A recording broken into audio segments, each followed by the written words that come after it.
നമസ്കാരം.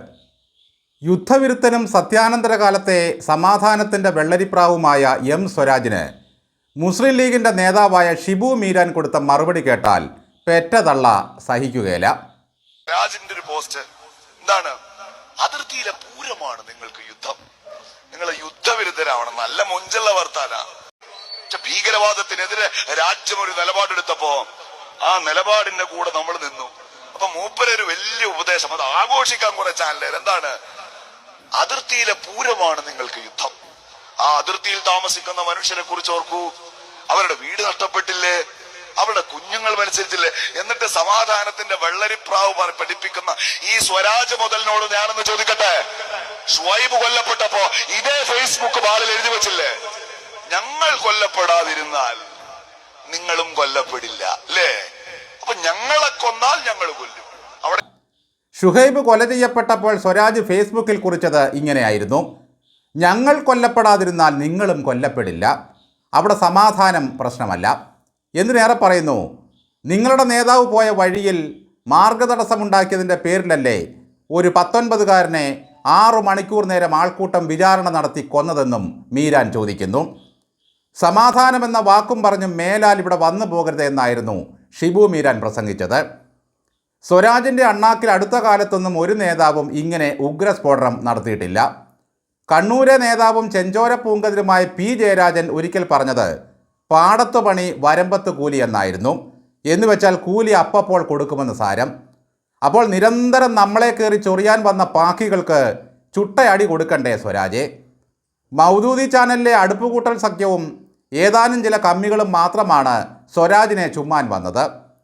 സ്വരാജ് റെസിഡന്റ് എഡിറ്ററായ ദേശാഭിമാനിയിൽ എന്താ ഒരു യുദ്ധവിരുദ്ധ എഡിറ്റോറിയൽ എഴുതാതിരുന്നത്? അവിടെ യുദ്ധത്തിൻ്റെ പൊടിപൂരമായിരുന്നല്ലോ. മുതിർന്ന നേതാവും എക്സ് കമ്മിയുമായ ജി സുധാകരൻ പറഞ്ഞതും സ്വരാജിൻ്റെ സമാധാന ഗീർവാണത്തെ പറ്റിയായിരുന്നു. ദൈവമേ, സമാധാനകാംക്ഷിയായ ഒരു ചെറുപ്പക്കാരനെ എന്തിനായി ഇങ്ങനെ എല്ലാവരും കൂടി വിമർശിക്കുന്നത്? എം സ്വരാജിനും ശാരദക്കുട്ടിക്കുമൊക്കെ പാകിസ്ഥാനോടാണ് കൂറെങ്കിൽ അഖിൽ മാരാർക്ക് ബലൂചിസ്ഥാനോടാണ്. തിന്നുന്ന വായ കൊണ്ട് വലിയ വർത്തമാനം പറഞ്ഞ് ആളാകാൻ നോക്കുന്നവരൊക്കെ അധികം വൈകാതെ ഇങ്ങ് താഴെ വരും. അതിർത്തിയിൽ താമസിക്കുന്ന മനുഷ്യരെ ഓർത്ത് വേദനിക്കുന്ന സ്വരാജ് ഒരിക്കലെങ്കിലും പറഞ്ഞിട്ടുണ്ടോ നിങ്ങൾ നടത്തിയ രാഷ്ട്രീയ കൊലപാതകങ്ങളിൽ ഒരു ഖേദപ്രകടനം? ഖേദിച്ചാൽ പണി പോകും. നമ്പൂതിരിയുടെ വെട്ടത്ത് വാര്യരുടെ ഊണ എന്ന മട്ടിൽ രാജ്യത്തിൻ്റെ ചെലവിൽ ചുളിവിൽ രാഷ്ട്രീയം കളിക്കാനിറങ്ങുന്ന അഖിൽമാരാർക്കും സ്വരാജിനുമൊക്കെ ഇങ്ങനെ ചില തിരിച്ചടികൾ ആവശ്യമാണ്. CPM-ൽ സ്വരാജിൻ്റെ സ്ഥാനം തീരെ പരുങ്ങലിലാണിപ്പോൾ. ഒപ്പമുണ്ടായിരുന്നവരൊക്കെ ബഹുദൂരം മുമ്പിലെത്തി. പിണറായി തരംഗം ആഞ്ഞടിച്ചപ്പോഴും തുടർഭരണത്തിൽ CPM-ൻ്റെ സകല കുറ്റിച്ചൂലുകളും ജയിച്ചു കയറുകയും മന്ത്രിയാവുകയും ചെയ്തു. അപ്പോഴും സ്വരാജിന് മാത്രം ഒരിക്കൽ കൂടി മന്ത്രിസഭയിലെത്താൻ യോഗമുണ്ടായില്ല. മരുമകൻ കോട്ടായിൽ റിയാസിന് ഭാരയാകാൻ സാധ്യതയുള്ളതിനാൽ ഷംസീറും കുന്തത്തിൽ കയറി ഏറിലേക്ക് പോകാൻ കൊതിക്കുന്ന റഹീമുമൊക്കെ വലിയ നിലയിലായി. സ്വരാജ് മാത്രം ആർക്കും താല്പര്യമില്ലാത്ത പത്രാധിപരായി.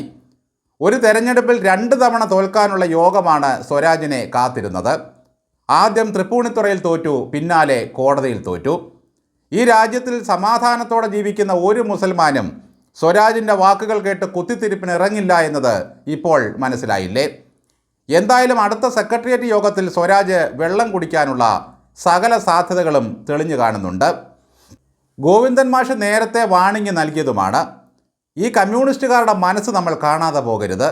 ഹമാസിനെ ഓർത്ത് ദുഃഖം, താലിബാനെ ഓർത്ത് സങ്കടം, പാകിസ്ഥാന് വേണ്ടി നെഞ്ചിടിപ്പ്, തുർക്കിക്ക് വേണ്ടി കണ്ണീർ, ചൈനയാണെങ്കിലോ ചങ്കിലിരിപ്പാണ്.